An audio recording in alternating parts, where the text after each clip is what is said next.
sujet très important et en même temps capital. Écoutez quelque chose. Tout ce que nous vivons, tout ce que nous traversons, tout ce que nous endurons, la vie est liée par deux choses. Ce que tu vis peut être quelque chose que tu sèmes ou ce que tu récoltes.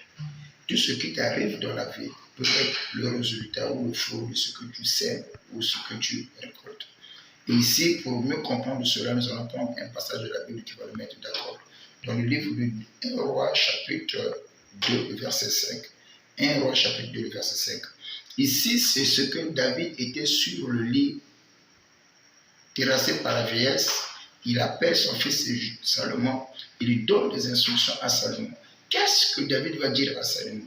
Il va dire à Salomon, mon fils, Joab, qui était un compagnon fidèle de David, un homme qui a beaucoup servi David.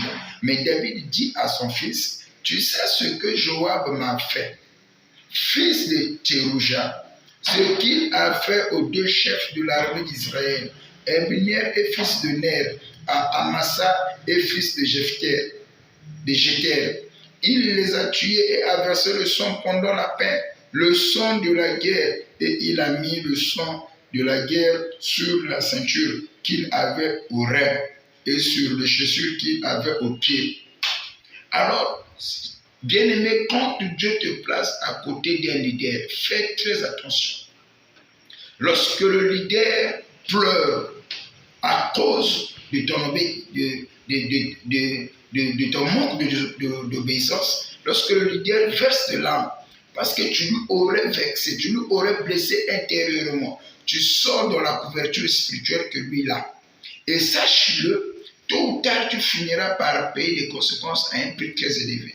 Et quand Dieu te place à côté d'un leader, c'est pour bénéficier de sa grâce, c'est pour jouir de sa faveur. Mais beaucoup de gens aujourd'hui ne sont pas des Élysées. Un Élysée, c'est quelqu'un qui va bénéficier de la grâce de son maître. Mais tandis qu'aujourd'hui, nous avons beaucoup plus de Géasim. Un Géasim, c'est quelqu'un, quand il vient à côté d'un leader, il veut contredire le leader. Mais eux, ils ne bénéficient pas de la grâce du leader, mais ils sortent avec la malédiction auprès du leader. Alors, ce que tu vis aujourd'hui, c'est le résultat de ce que tu avais fait hier.